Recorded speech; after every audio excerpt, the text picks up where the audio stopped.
This conference will now be recorded. Right, any questions, guys? Anyone, any questions that I can take before I can get started? Anyone, any questions? Any questions that I can take before I can get started? Okay, so we just started with something called as web apps. We understood what PaaS services really are. How are they different from something known as infrastructure as a service? What is an infrastructure as a service? How is it different from something called Azure PaaS services out here? Is something that we kind of started out here. Now, to just hold that discussion a little bit, I just want to, let's say, go ahead and come back with a basic question. We discussed about something known as storage accounts in Azure, right? We said what a storage account really is and all these things. And what kind of a data do I store in a storage account, guys? What kind of a data? Blob? Anything more specific? Blob, something like that. Or can I say unstructured data? All the unstructured data goes into a container of a storage account, and we kind of looked at that in a very technical way, telling what kind of an unstructured data, blob, and all that stuff. So I was looking at different data types, and now I am talking about one specific data type called unstructured. And I stored all my unstructured data into a storage account out here. I now want to also, I again now have a different data type right now called a structured data. Again, when I just say structured data, it's a relational data out here that we were talking about, meaning rows and columns, wherein one row has a proper relationship with the other row out here. Relational data or structured data. For example, if I just go ahead, say structured data, and let's look at the images out here, and let's kind of look at this particular table out here. So let's see example of a structured data. Okay, great example. Structured data out here. I have a name called John, David, Robert, Rick, Michael.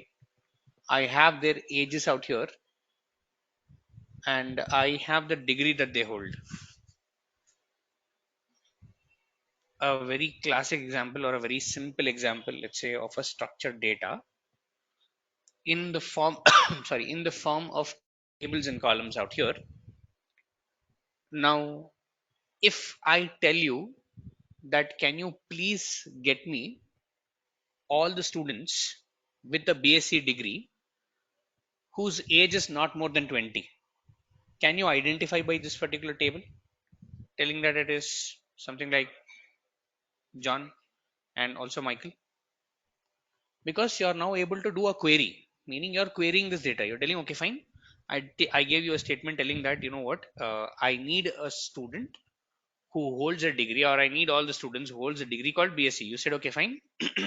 We look at this particular column called BSc. And then I said, whose age is not more than 20. Then you again went ahead and said, okay, fine, the age here.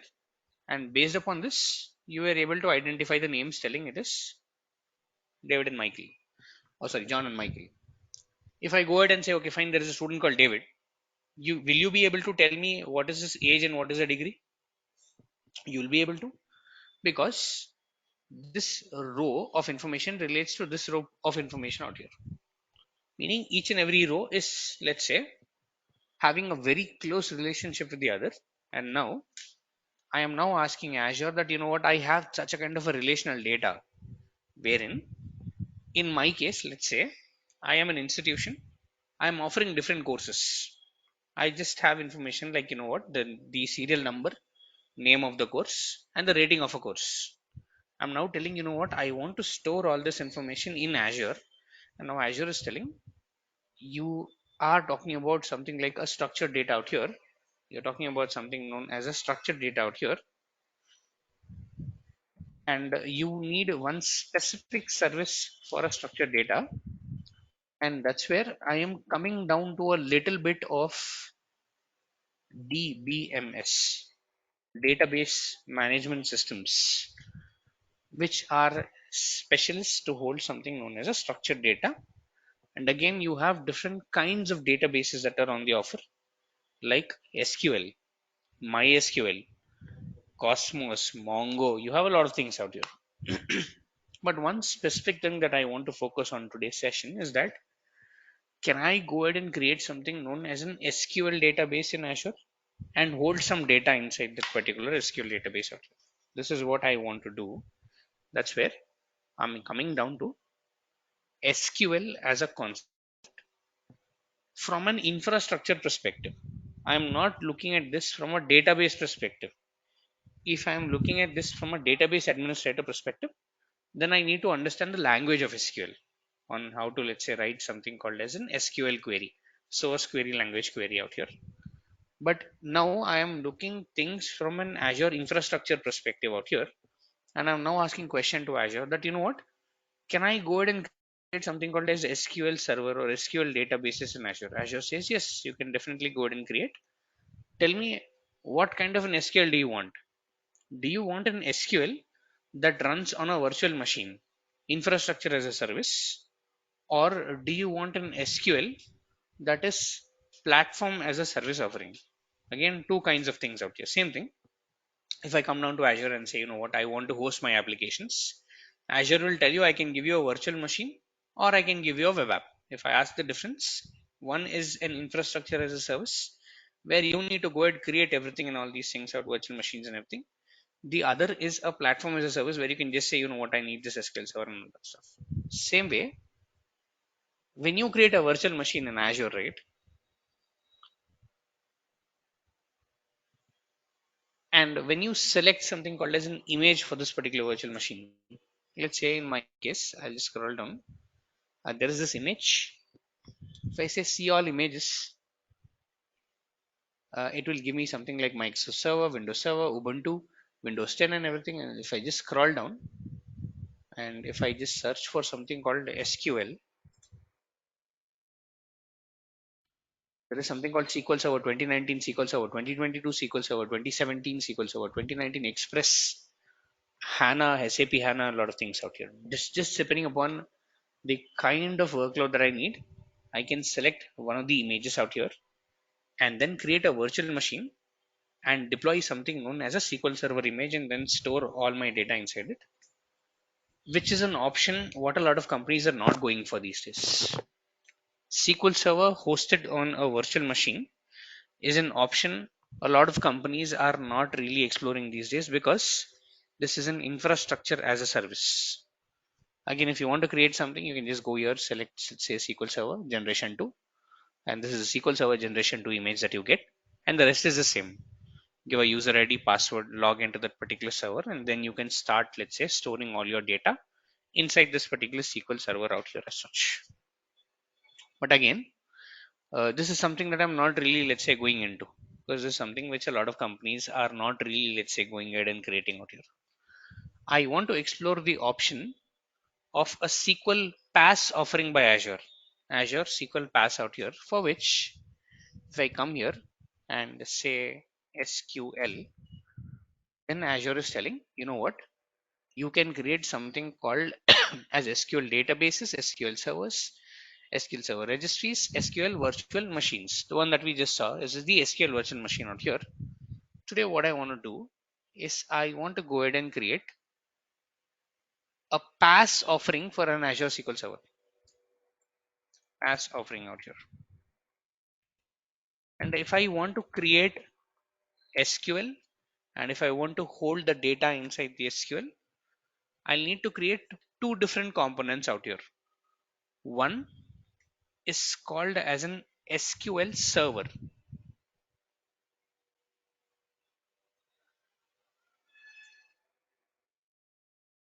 The other is called as the SQL database that is under a server. Again, under one SQL database, you can have, under one SQL server, you can have multiple databases out here. I'll say, just name this as a database. Just like a relationship between app service and an app service plan. Under one app service plan, you can have multiple app services provided they are under the same region. Same thing applies to, let's say, Azure SQL Server as well. When you have a SQL Server, you can have multiple databases inside that particular SQL Server, and this is the unit where you store your data. Storage of data is inside something known as a database. If I want to compare it, or if you want to compare it with a storage account, you'll have a storage account. And if you want to hold the data, you need to create what? Container. And you can create multiple containers under the storage account. Same thing. If you want to hold data, you need to create something called as a database. You need these two things out here. So let's go ahead, get started with that. And I'll come into this particular screen and I will say SQL databases. I'll start with the database, not a problem. It's saying there is no SQL database to, let's say, create. So if you want to create, just go ahead and click on this button, or click on this button called create out here. So I'll say create, and just scroll down. It's asking you for the subscription details, asking you for the resource group details. I'll create a resource group telling that this is SQL data RG. I'll say okay. I'll just scroll down. It's asking me for the name of the database. I will give a name telling it is demo DB or something like this. After that, it's asking me for what? The name of the server. If I just click on this, I don't have a server. I need to create a server out here. So I'll say create new. And when I start creating a server, it's asking me what is the server name. And the server name should be unique in nature. So I'll say this is test SQL SCR server 1000, 2000, something like this, so that the name is unique. Saying the specified name is available. The name can't end with hyphens or not have two different, let's say, hyphens out here. I'll say okay, this is good enough. And after that, do you see something called dot databases dot windows dot net? It's a fully qualified domain name for a SQL server. I will say it is East US2. I'll just scroll down and it says in order to, let's say, create you an SQL server, we need the login ID and password for the SQL server out here, because you need some kind of an authentication. I will say I will go for SQL server authentication, given ID here, telling it is test user, same thing that I was doing with my virtual machines. I'll say this is something like this.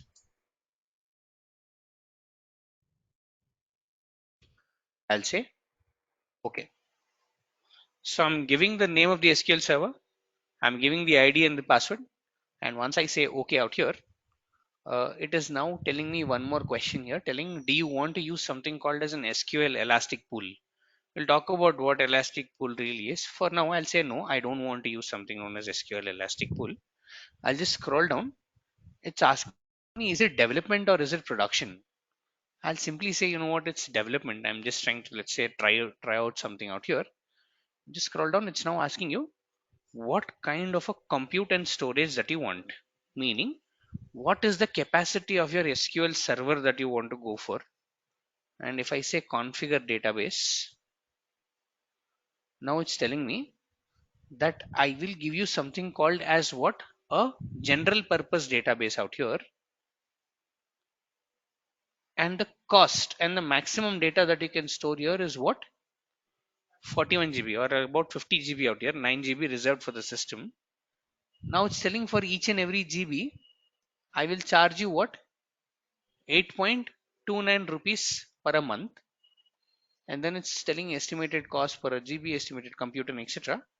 And there is something called as the maximum cores, V core, meaning virtual core model out here, meaning what is the virtual core capacity of the underlying server, what kind of processing power that you need. Again, when you created a virtual machine also, you are hearing this term called virtual core capacity and all these things out.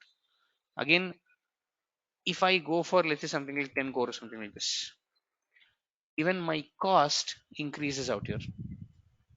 Again, this is the estimated storage. If I just scroll down, in a general purpose 5, I can be going for a maximum of 40 V core out here, 40 different V cores. And if I just go ahead and, let's say, apply this out, the cost also changes. It depends upon what kind of a vcore that you kind of create out here.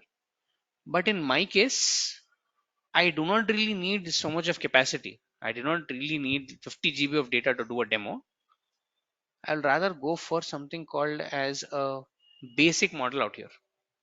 I'll say basic, and it is telling me that I am getting something called as a DTU model. Whenever you create a SQL server, you kind of get two different models out here, either a DTU model or a vCore model in nature. DTU is the older one. If you just click on this one, compare the DTUs and etc. Still DTU purchase, let's say purchasing model, which is database transaction units, which is just telling you that you know what, it's a blended measure of CPU, memory, read and writes and everything. Meaning you'll either do a read or either do a write on a SQL server. In order to do a read or a write on a SQL server, you need to have a particular, let's say, CPU memory out here. So now it's telling DTU model is nothing but, let's say, the data transaction unit is nothing but, let's say, a blend measure of all these things out here. And in here, it's telling me that, okay, fine, you're going for a DTU model. And the maximum data size that I'm getting out here is 2 GB. But if you look at the price, I am charged per a DTU, and the maximum data or the maximum data transaction units that I'm getting here are 5. Bare basic, if you want to, let's say, calculate this out, if you have 5 DTUs available, you can do 5 parallel reads or 5 parallel writes, meaning how many parallel processes that you can do on this particular database out here. I'll say, okay, fine, great. I'll apply this out with the basic model. This is the storage and compute that I'm going for. I'll just go down, and then there is something called as what?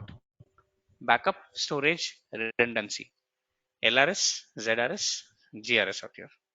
Self-explanatory. I don't have to, let's say, again tell what is LRS, what is ZRS, and what is GRS. We already know what LRS, GRS, and all these things are. I'll say LRS. This is LRS backed up storage. 3 copies in the primary data center. I'm good with that. I'll say next. Networking. And in here, you can say what kind of a virtual network that you can integrate with this. SQL servers also have a great opportunity, or also let's say offer you a great way to go ahead and integrate something called as a virtual network along with that. In my case, I'll just scroll down and I'll say, you know what, it is public endpoint.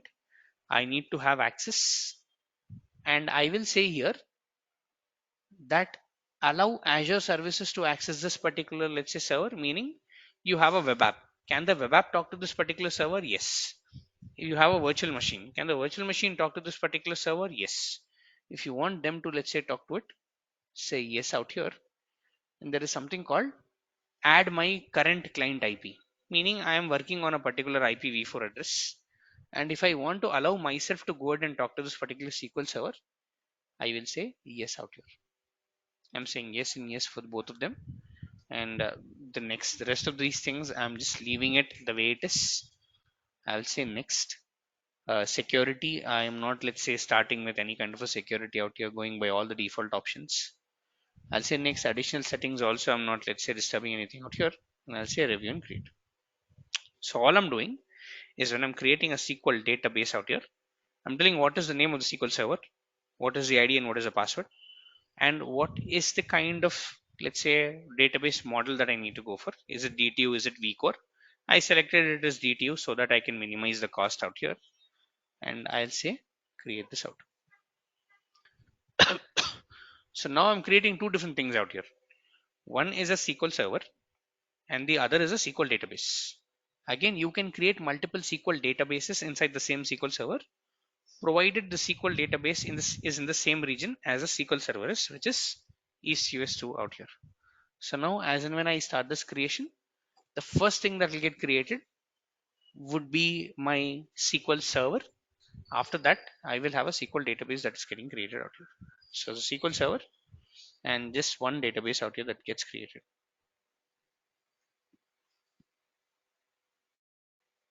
One database out here that is getting created. And this database has a maximum size. This database has a maximum size of about 2 GB, 2 gigabytes, and 5 DTUs, database transaction units out here. which is nothing but a combination of the CPU read and writes and all these things. But if someone were to ask you, if you have 5 DTUs, you can do 5 parallel operations at once, meaning I can do 5 reads, 5 writes, and all these things at once, which is very minimal but good enough for our demos. Let's say cut down the cost and let's say try to do this particular demo. Is any questions still here that I can take?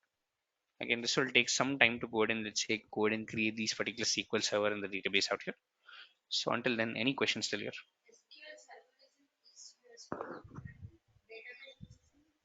Same location. It's the same location. So when you create all multiple databases will have to be in the same, let's say, region out here. Same like app services plan and app service.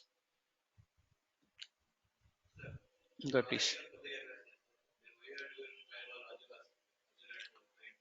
Sorry, can you come again, please? I have given public access, and I have given public access to only myself. Agree?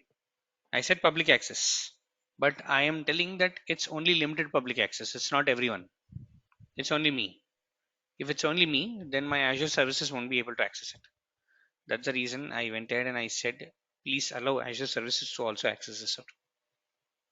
So when I say public services, when I say public access, it's not everyone who can access it out. Not like Azure Web App. Not everyone can access this out. It's a SQL database. So Microsoft treats it as a database out here, sensitive information out here as such. So the deployment is done. So if I go into the resource group right now, I have two things out here primarily. I have a SQL server, and then I have what? A SQL database out here. So if I go into the SQL server,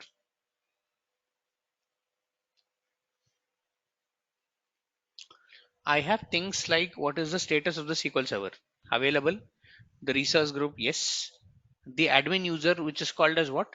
Test user out here, the name of the SQL server itself, and the name of the SQL server out here is test SQL 1000 dot database dot windows dot net, a fully qualified domain name of the SQL server.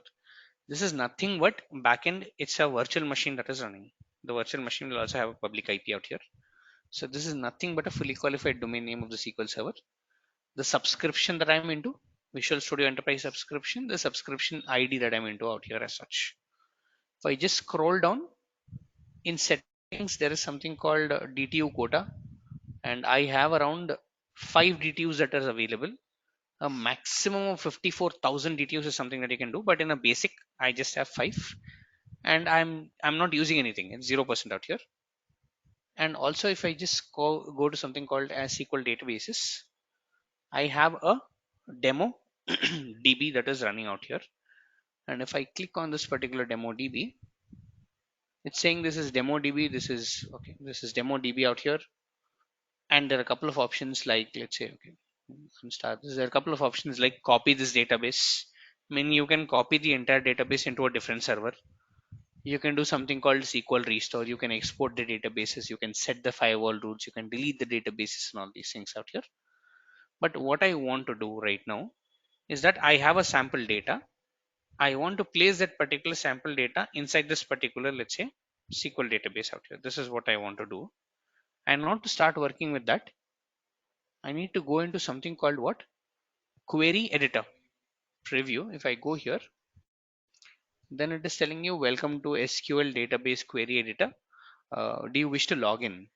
And by default, it has the test user. And here I'll just give the password out here, telling it is something like this.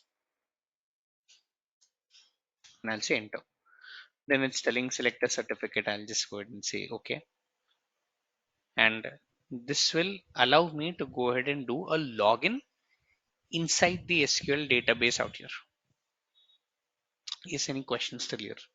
So I created something called as the SQL server. I created a SQL database. I just verified whether my SQL server is available and the SQL database is online.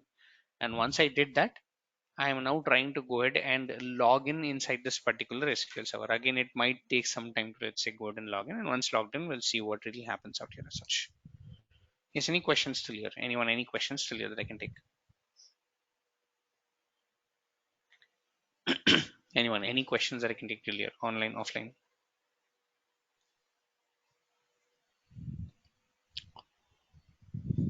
It's taking some time. Let me try to refresh this out and let me try this out once again. So let me go there and let me start giving the password.